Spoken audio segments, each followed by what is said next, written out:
On Tuesday the 30th, 1649, Charles I, the King of England, is marched from St James's Palace to a black scaffold outside Whitehall, where an axeman and a crowd are waiting for him.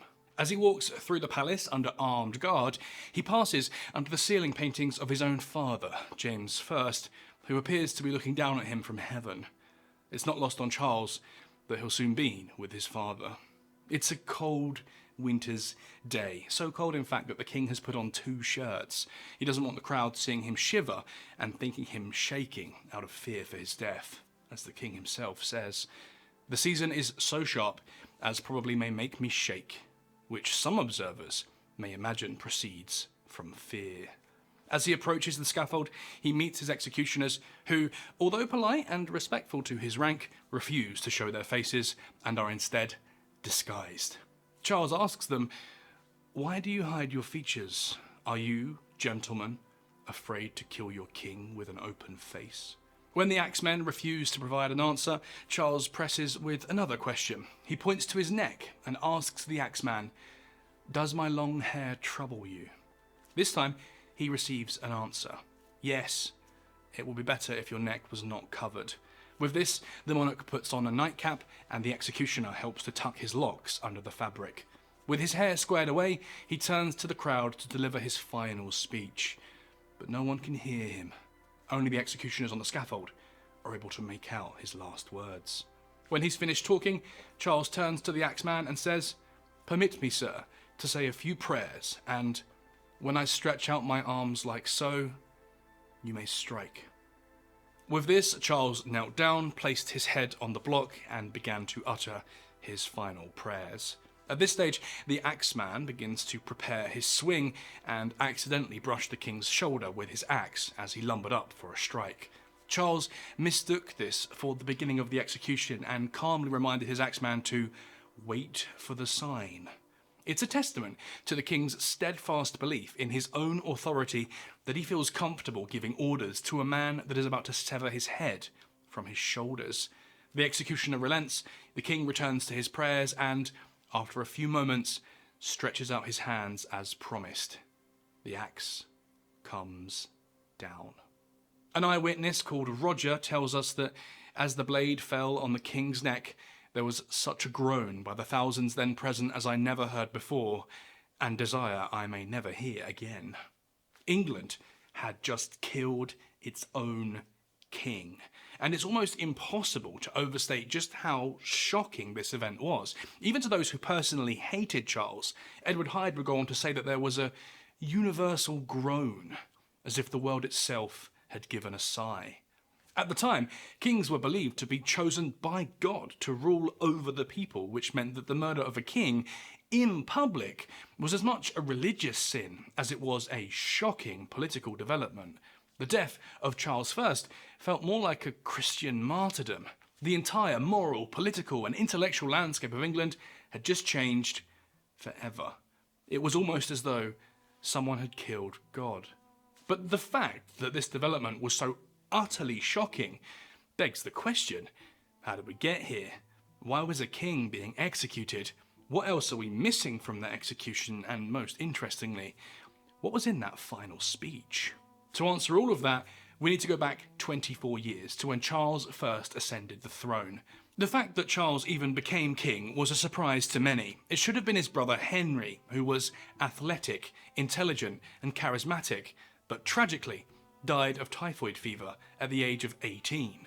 Charles, now 12 years old, was suddenly next in line to be king, and by the standards of the time, was not king material. He was physically weak, shy, prone to illness, and spoke with an unfortunate stammer. When his father, James I, died in 1625, Charles, then 24 years of age, inherited the throne. The fact that he didn't appear to be a fitting man for the crown didn't really matter. See, like his father, Charles believed that his power came from something called the divine right of kings. The understanding was that political power came from heaven, and that both through his bloodline and the institution of monarchy, it was God that had selected Charles to be his man on earth, to rule over his subjects in order to benefit the realm. To put things another way, the king's word was, God's word, whether he had a stammer or not. And it's this unshaking belief in his God-given authority that would sow the seeds for a reign marked with chaos and strife, which would ultimately end with his downfall. Almost immediately after becoming king, Charles called a parliament to discuss raising taxes for a new war against the Spanish, and when he was turned down, a bitter feud was born between the two parties. The politics here are extremely complicated, but basically, for the next 4 years, Parliament and the King would be at each other's throats on nearly every major political and economic issue that they convened to discuss. This left the King powerless, and in order to finance his reign and his expensive wars, he started demanding enormous loans from the English aristocracy, and when they refused, he started locking them in prison. Very illegal and very unpopular with Parliament, who in turn tried to check the King's tyrannical behaviour. In 1629, Charles threw up his arms in frustration and dissolved Parliament for good. He would then go on to rule England for the next 11 years as the sole authority. But these 11 years were not successful, and for reasons that are far too complicated for us to get into, Charles found himself on the losing end of a religious war with Scotland. Humiliated, broke, and with a Scottish army in the north of England, Charles was forced to swallow his pride and call Parliament with hat in hand to try and put an end to the crisis. However, after a decade of being forced to sit with their hands tied, Parliament was in no mood to come to the King's rescue. If Charles wanted a bailout, he would need to accept handing over more power to Parliament, something that he was never prepared to do. Let's not forget that divine right of kings. To force his hand, Parliament passed the Grand Remonstrance in 1641, an enormous list of 204 separate grievances against the king. Charles snapped, and early the following year in 1642 he burst into the House of Commons with the intention of having 5 MPs arrested for treason. However, when the king and his soldiers entered the chamber, he saw that the 5 men had already fled after being tipped off. He said to the stunned assembly, "I see all the birds are flown." It was a profound miscalculation on Charles's behalf, and after this blatant abuse of power, both the entire Parliament and the City of London immediately turned against him. Parliament responded by seizing control of the local army, and the king fled to the safety of Nottingham, where he himself raised his standard and called his loyal subjects to take up arms in defence of their monarch. Political disagreement had suddenly exploded into open war. The English Civil War would go on to last nearly 11 years and claim the lives of over 250,000 people. It remains the bloodiest conflict ever fought on English land, and the consequences were utterly profound as the country was torn in half between those loyal to the king and those who backed Parliament. Under the leadership of men like Oliver Cromwell and Thomas Fairfax, the parliamentarians eventually won the war. King Charles was forced to flee and eventually surrendered himself to Scottish forces, who in turn handed Charles back over to Parliament.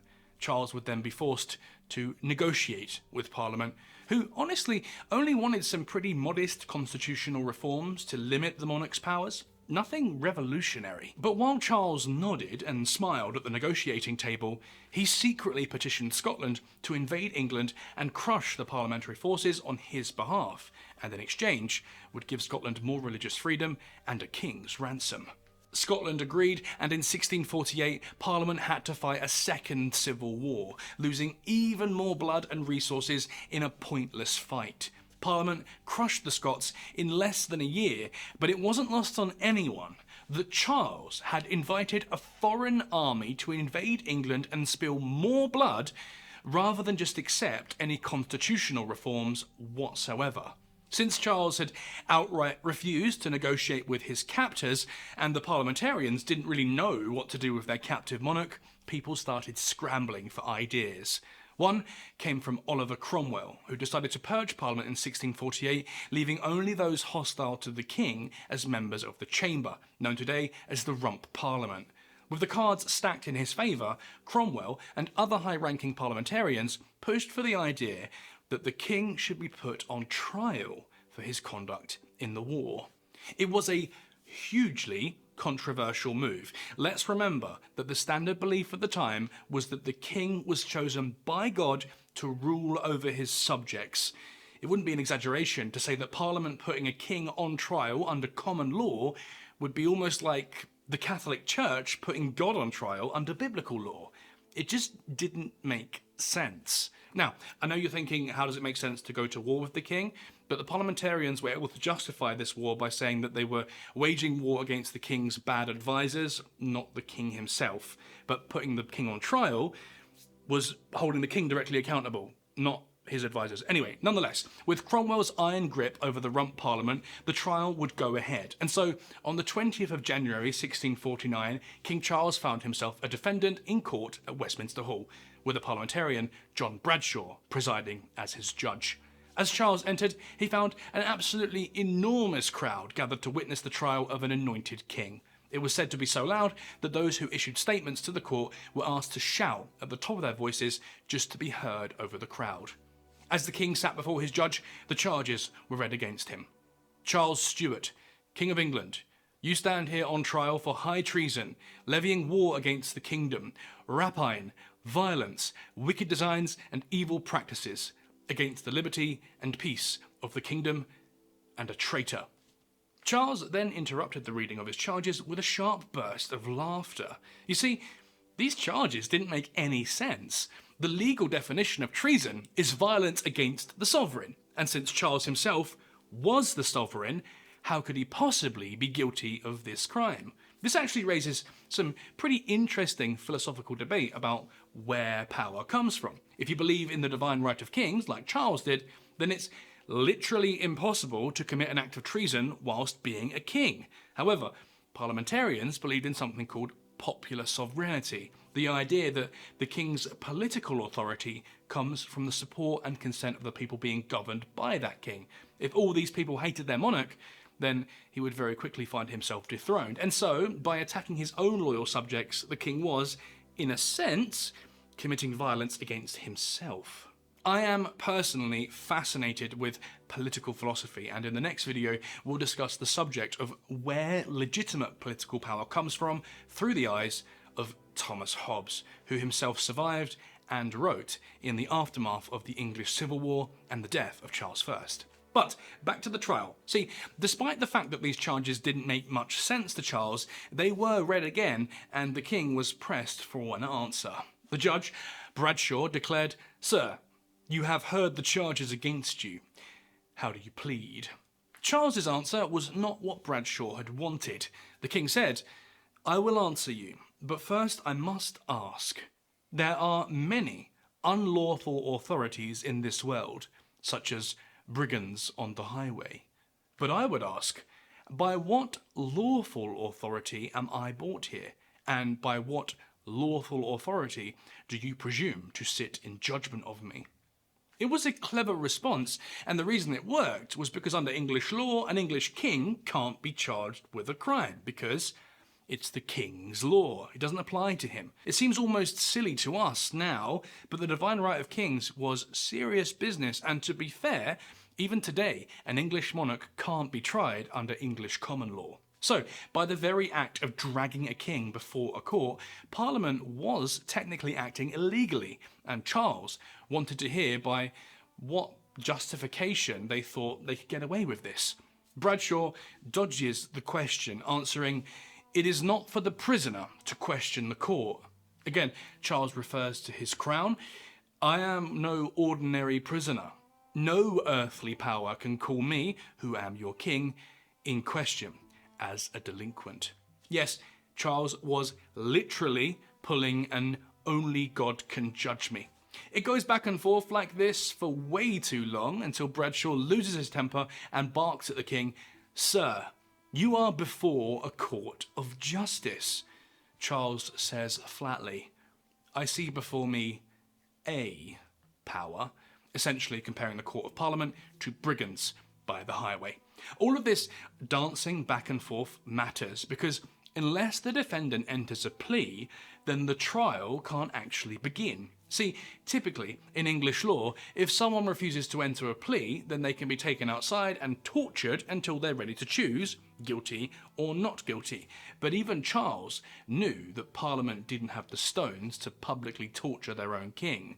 What Charles was doing was actually pretty smart, because all of this time, Parliament had been able to justify their war against the king by acting as though they were the ones on the side of justice, law, and liberty. The Civil War had, after all, started with Charles breaking the laws of parliamentary procedure. But during the trial, Charles would argue that it was Parliament who were acting tyrannically, since they were holding an illegal court against the crown. He even said to the judge that, "If power without law may make law, I do not know what subject he is in England that can be sure of his liberty, property, or his life." In other words, if these boys can publicly come after an anointed king, who else was safe? The tyrant King Charles had suddenly become the defender of law and liberty. Clever.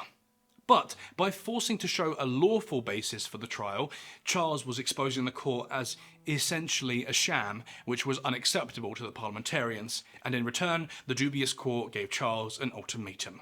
Enter a plea, or you'll be held in contempt of court, which means the trial could begin without the king actually being present for his own defence. But as always, Charles remained stubbornly resolute, and as a consequence, was removed from the court. As he was escorted out of the hall, a member of the crowd managed to push through the guards and then spat directly into the king's face. Charles wiped the spit away with a handkerchief and proclaimed calmly, "Well, sir, God hath justice in store for you and I." With this, the trial would proceed over the next 2 days as witnesses were called forth to deliver their testimony against the king. The symbolism of ordinary English subjects like butchers, bakers, and carpenters coming forward to deliver evidence against an anointed monarch was incredible and extremely radical. In the end, Charles was found guilty, and the majority of Parliament wanted the punishment to be no more than abdication or some constitutional reforms. But behind the scenes, Cromwell and other radicals were bribing, bullying, and persuading everyone in the court to push for the death penalty. They barely managed to scrape together a majority, and with just 59 signatures, the king's death warrant was signed. On the 27th of January, just a week after the trial had begun, Charles was called back into court to hear his sentence. Before it was read aloud, the king was asked if he would like to say anything in his defence. Charles asked if they would consider holding another trial, this time not under the Rump Parliament, but a full Parliament of both the House of Commons and the House of Lords. He was flatly declined, and the sentence was read. Charles Stuart, a tyrant, traitor, murderer, and public enemy to the good people of this nation, shall be put to death by the severing of his head from his body. When the king heard this, he tried to appeal to Judge Bradshaw, asking that he speak only a few words in order to try and bring a compromise and save his life. But the judge shot him down. "You are not to be heard after sentence." As the king was dragged out of the chamber, he tried once again to appeal to the judge and to Parliament. "Won't you hear a word, sir?" It would make no difference. The King of England was to be put to death. Charles' execution was scheduled to take place at 2 p.m. on 30th of January 1642, and Charles himself was sent under house arrest to stay at St. James's Palace, where he would have 3 days to prepare for his death. They chose this location purposefully so that the king's sleep was not disturbed by the construction of the scaffold at Whitehall, where he was to meet his maker. He quickly wrote a letter to his son, preparing him with what lies ahead when he must wear the crown, and on the 29th of January, he was allowed to see his 2 youngest children, Elizabeth and Henry, who were brought to the palace to say goodbye to their father. Charles had always been an affectionate and loving parent. 2 years before all of this, that same Oliver Cromwell that had bullied Parliament into signing his death warrant had seen the king playing with his kids and remarked that he was the most upright and conscientious man of these 3 kingdoms. Elizabeth, just 13 years old, is absolutely devastated at the fate of her father, and as hard as Charles tries, he's unable to console her for the entire meeting. After some hours together, the children are taken away, and as they leave, Charles runs up to them for one last embrace. And with that, they're gone. This final goodbye absolutely shatters the king's composure and he collapses onto the floor in tears. He will spend the rest of the day alone in his chamber. On the next day, January the 30th, Charles wakes up at 5 a.m. His first public words are, "I have great work to do today." With this, he calls for his extra shirt, eats some bread and wine, and then by 10 a.m, he's escorted to Whitehall. An enormous crowd had gathered to watch the execution, and Parliament was actually concerned that someone may try to intervene or instigate a riot, and so the entire scaffold was surrounded by soldiers just to keep the peace. As we know, his executioners were disguised to protect their anonymity, and we're still not certain who exactly took part in the execution, but we do know that these axemen were very handsomely paid. Once upon the scaffold, the king turns to the crowd and delivers his final speech, which I have here. It's a bit long, but it's worth it. "I have forgiven all the world, and even those in particular that have been the chief causes of my death. Who they are? God knows. I do not desire to know. God forgive them. For the people, truly, I desire their liberty and freedom. But I must tell you that this liberty and freedom consists in having a government, those laws by which their life and their goods may be most their own. It is not for them to have a share in government. That is nothing, sirs, appertaining unto them. A subject and a sovereign are clean different things. With this, I shall go from a corruptible to an incorruptible crown, where no disturbance can be." After his speech, the king kneels down, places his neck on the block, mutters his final prayers, and that blade comes down. The axe meets its mark, and the monarch's head is struck from his body in one clean blow. It's said that one of the executioners held the king's head up to the crowd and shouted, "Behold, the head of a traitor." Although I personally think this is a bit of an embellishment, since the executioners, let's not forget, wished to remain anonymous. In the place of the king, Oliver Cromwell would go on to become the de facto ruler of England for the next 5 years, but the monarchy would eventually return. Charles remains a divisive figure, and I think that's what makes the story so interesting. He started as a tyrant who suffered from a stammer, who was unable to publicly communicate without any charisma or authority. He was rash, quick to anger, and ignored the laws and processes of England, resulting in a civil war that claimed up to 6% of the English population. That's more casualties as a proportion of the English people than the First and Second World Wars combined. But then, at his trial, he speaks eloquently, almost completely without his stammer. He suddenly becomes dignified and law-abiding with legal and philosophical nuance. And then again, during his execution, he's able to conduct himself with such incredible decorum, dignity, and discipline, treating both his executioners and those who signed the warrant with an almost compassionate and respectful tone. I guess it all goes to show that every king must wear two faces, merged uncomfortably under one crown.